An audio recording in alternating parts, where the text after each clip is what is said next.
급등락하는 주가. 무엇이 시장을 움직일까? 우리가 몰랐던 종목의 숨은 뒷이야기. 정윤성 앵커가 알려드립니다. 오후장 투자의 모든 것. K스탁 라이브.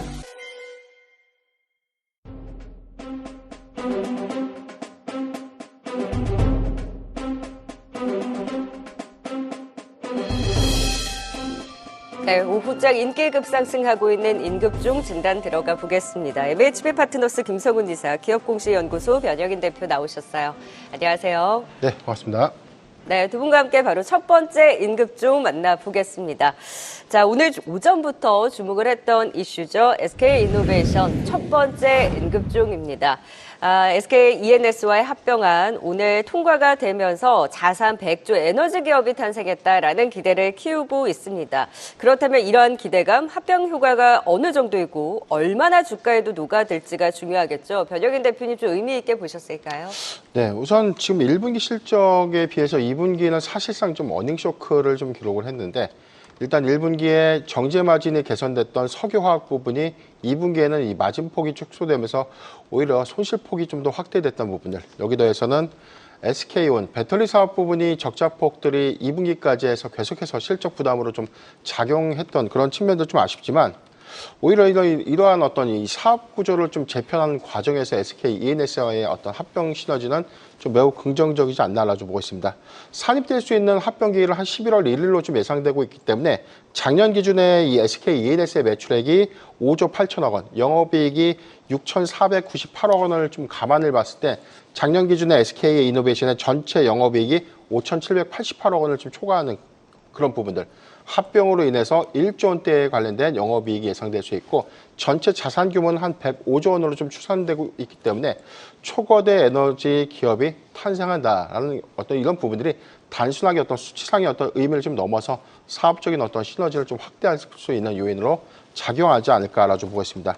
다만 좀 관건은 SK이노베이션이 하반기 SK온의 이 배터리 사업 부분에 대한 흑자 전환이 좀 가능할 것인가 이 부분이 작년부터 계속해서 좀 지연되고 있고 올해 상반기의 어떤 실적을 우리가 좀 냉정하게 좀 감안을 해보면 올해 연내 흑자 전환이 좀 과연 가능할까라는 어떤 의문들이 좀 남아있지만 오히려 헝가리 공장이 신규 가동을 좀 했고 여기에는 아직까지 뭐 고정비 부담은 좀 있지만 3분기부터 가동률을 좀 더 상향한다는 관점 그리고 4분기에 공급량들이 조금 더 늘어난다면 이익 기조도 부분적으로 좀 가능하지 않을까 이런 부분들을 좀 주목해 볼 필요가 있지 않나라고 좀 판단을 해봤고요. 지금 주가적인 측면에서는 지난 8월 5일 91,700원대가 50이죠. 신저가를 좀 기록한 이후 뭐 최근에 10만 원대 좀 회복을 했지만 아직까지 주가 상태에 관련된 어떤 저평가 매력도는 좀 남아있다라고 좀 보고 있기 때문에 저는 좀 매수는 좀 가능하지 않나라고 좀 말씀드리겠습니다. 네, 이번 합병 이슈와 더불어서 SK이노베이션, 지금 SK온 자체적인 이런 실적 회복에 대한 기대감, 사실 업황의 회복에 대해서는 아직까지 우려가 크긴 합니다만 그래도 최근 들어서 2차 전지도 전반적으로 바닥을 잡아가고 있고 회복에 대한, 개선에 대한 기대를 키우고 있는 만큼 하반기엔 좀 긍정적으로 지켜보도록 하겠습니다. 매수에 대한 의견 주셨고요. 적극적인 매수인가요? 그것까진 아니죠. 다소 좀 보수적인 매수인데. 그러니까요. 네, 느낌이 일단 그래도 긍정적인 뉴스, 회복에 대한 기대는 가질 수 있긴 하지만 강한 매수 버튼은 아닌 걸로. 네. SK이노베이션에 대한 오늘의 이슈 살펴봤고요. 이어서 두 번째 인급종도 만나보겠습니다. 자, 오늘의 테마는 딥페이크 테마죠. 정말 하루하루 바톤을 이어받는 속도도 빠르고 오늘 또 딥페이크 테마가 갑자기 또 테마 순환매의 한 자리를 차지를 하고 있습니다. 오늘 이미 상한가 간 종목 외에 그나마 그 안에서도 탄력이 강한 ICTK로 살펴보겠습니다. 지금 그러니까 딥페이크 악용 유포 사례가 확산이 되면서 이제는 개인 피해를 넘어서 이제 정부가 대책 마련을 추진한다라고 한 건데 보안 섹터가 일단 제일 세기는 했는데 그 외에 ICTK는 또 어떤 연관성이 있고 이 테마는 또 얼마나 갈지 테마 별로 안 좋아하시잖아요. 테마 같은 경우는 역시나 이제 시장이 약간 갇혀 있는 상황에서의 빛을 발할 수밖에 없는데요. 오늘 보시게 되면은 시장이 엔비디아 실적 발표를 앞두고서 아침부터 눈치 보기 장세가 들어가지 않겠습니까? 네. 그러다 보니까 마침 시장에서 좀 좋아할 만한 테마가 나오다 보니까 상한가로 들어간 종목이 나오고 여타 이제 시가총이 작은 종목들이 여기저기서 좀 낙폭과대의 어떤 메리트가 있다 보니까 좀 시세를 내어주고 있는 모습이 나타나고 있습니다. 물론 이제 우리나라만 그렇지 미국 같은 경우는 보안주들이 상당히 좋은 시세 흐름을 좀 보여주고 있는 것도 사실입니다. 자, 일단 뭐 ICTK 간단히 말씀을 드리게 되면은 2017년에 설립된 보안 전문 기업이고요. 세계 최초로 퍼프라는 기술을 상용화를 한 것으로 이제 알려져 있는데 이 퍼프가 뭐냐면은 이 반도체 소자를 제작을 할 때 이제 개별 제품마다 이 미세 구조의 어떤 물리적 차이가 발생한 것을 이용해서 이 물리적으로 복제를 방지하는 어떤 그런 솔루션, 그런 기술을 가지고 있다라고 이해를 하시면 될 것 같습니다. 이 퍼프 기술 자체가 뭐 딥페이크를 이제 원천적으로 차단하는 기술을 가지고 있다라고 이렇게 보시면 안 되고요. 이제 딥페이크와 같이 위조된 데이터를 막는 기술을 가지고 있다라고 이해를 하시면 될 것 같습니다. 그래서 퍼프라는 기술을 활용을 해서 딥페이크까지도 우리가 적용을 시킬 수 있기 때문에 이런 딥페이크 관련된 테마주로 엮여 있다 이렇게 이해를 하시면 되겠습니다. 앞서 다시 한번 말씀드리겠습니다만 오늘 시장이 내일 모레죠.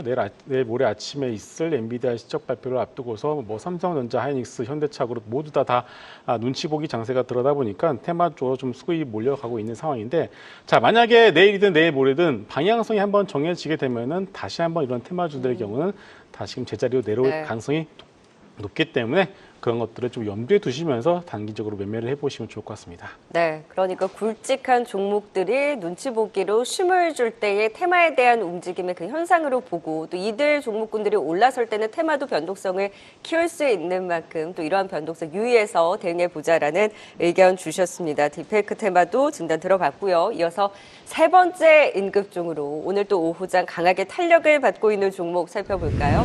이제 오후장 들어서 일부 신규 상장주들에 대한 급등이 눈에 띄게 나타나고 있습니다.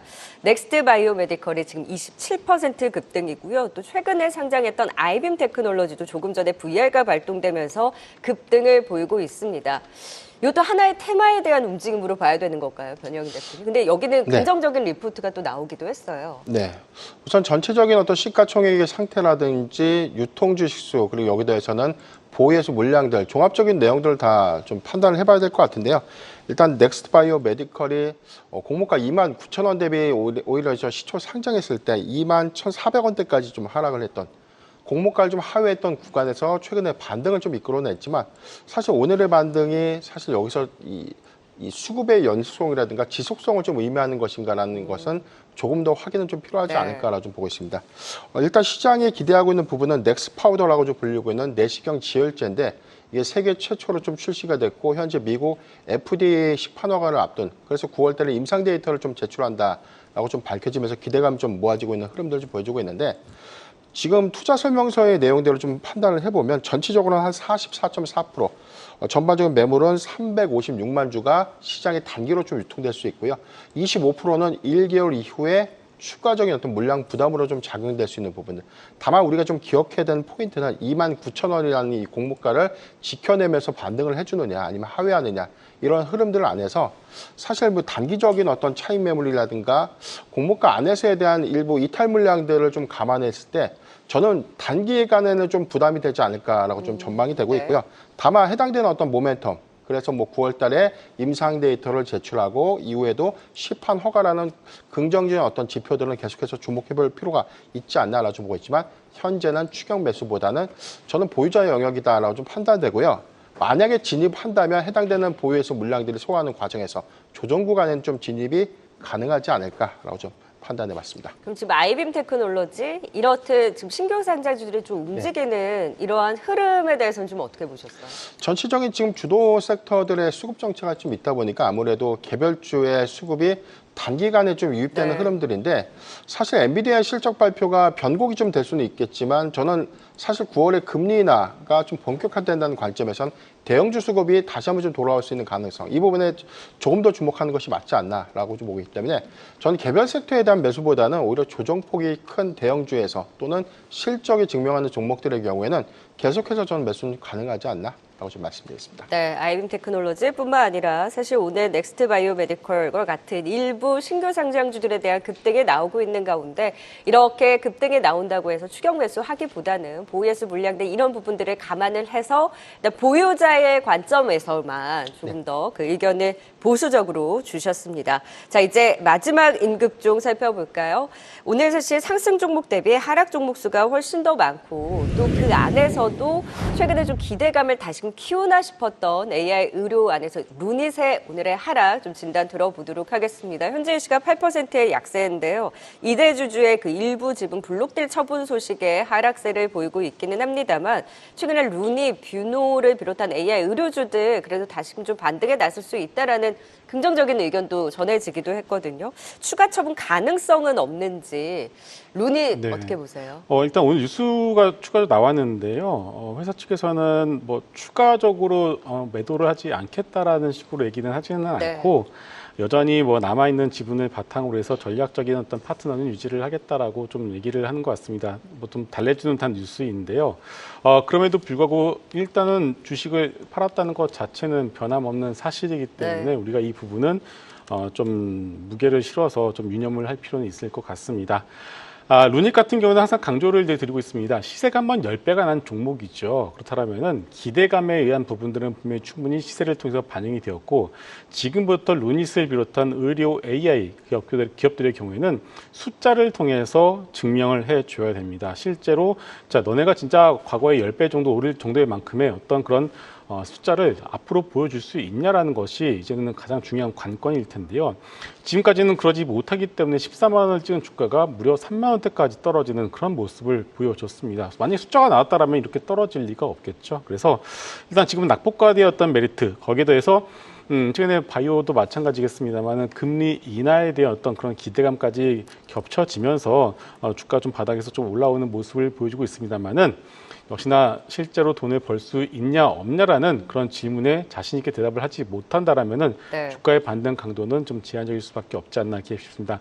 만약에 진짜 이 종목이 실적 시즌이든 언제든 간에 뭐 공급 계약이든 무엇이든 간에 제대로 된 어떤 실적이 되는 가시성을 보여주는 그런 모습이 나온다라면 아마 시장은 이 종목을 다르게 평가를 할 겁니다. 근데 그 전까지는 일단 조금은 여러분들이 좀 제한적으로 좀 제한적인 시각을 가지고서 보실 필요가 있을 것 같습니다. 오늘 블록딜의 여파도 있지만 무엇보다 결국 이제는 AI 의료가 숫자가 나올지에 대한 관심이 높다 보니 이제는 숫자로 실적으로 증명을 해줘야 한다. 그때까지는 좀 제한적인 의견을 주셨고요. 오늘 또 하락하는 종목군 안에서 효성중공업 비롯해서 이제 전력주들에 대한 하락이 또 깊은데 전력주도 사실 AI랑 같이 좀 파생돼서 움직이는 경향이 있어요. 네, 맞습니다. 오늘의 하락을 또 최근에 그런 전력 수요 여전히 많다라는 뉴스가 나오기도 했었는데 요즘 주가는 계속해서 빠지고 있단 말이죠. 오늘의 하락을 또 어떻게 대응해야 될까요? 네, 일단은 최근에 전력기기 역시도 수출주의 하락과 여러분들 일맥상통하다라고 보시면 될 것 같아요. 왜냐면요,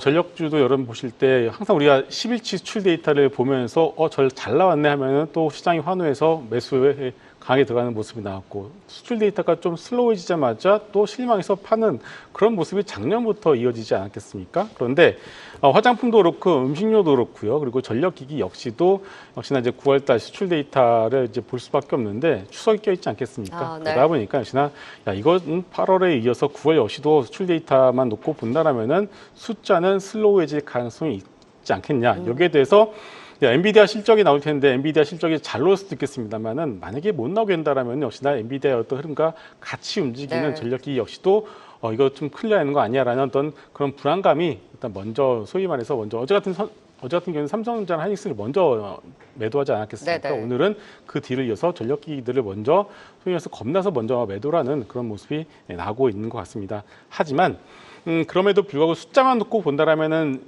탄탄한 수주장고를 바탕으로 해서 3분기 역시도 좋은 숫자를 보여줄 가능성이 높다라고 저는 생각을 하고 있어요. 여기에 더해서 최근에 바닥에서 CS 윈드 같은 종목들이 좀 올라오고 있지 않겠습니까? 네. 결국은 선거가 끝나게 되면은 공화당이 되었든 민주당이 되었든 이 신재생과 관련된 부분들은 역시나 갈 방향이 정해져 있다고 보고 있습니다. 그렇다면은 신재생이 본격적으로 이제 커나가 된다면 같이 우리가 봐야 될 게 ESS와 함께 전력기기입니다. 왜냐하면 네. 신재생에 들어가는 이 전력기기들은 기존의 데이터 센터들에 비해서 거의 2배, 3배 정도 더 많이 들어가거든요. 그래서 아직까지 이 전력기기가 사이클이 끝났다라고 보기에는 조금 이른 것 같습니다. 네. 그래서 이렇게 좀 부침이라든지 단기 변동성이 있을 수 있긴 하지만 큰 방향으로 봤을 때는 여전히 끝나지 않았다. 결국 또 엔비디아와 파생된 이 영향권이 또 있다 보니 이에 따른 또 투심이 개선될 수 있는지 여부 이번 주 주요 이벤트와 함께 또 같이 지켜봐야 될 것 같습니다. 두 분과 함께 임급종까지 살펴봤습니다. 지금까지 MHB 파트너스 김성훈 이사, 기업공시연구소 변영인 대표였습니다. 고맙습니다.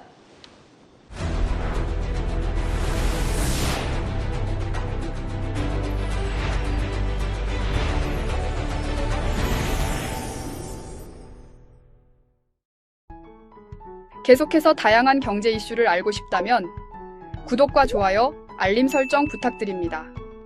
AI 캐스터 권미정이었습니다.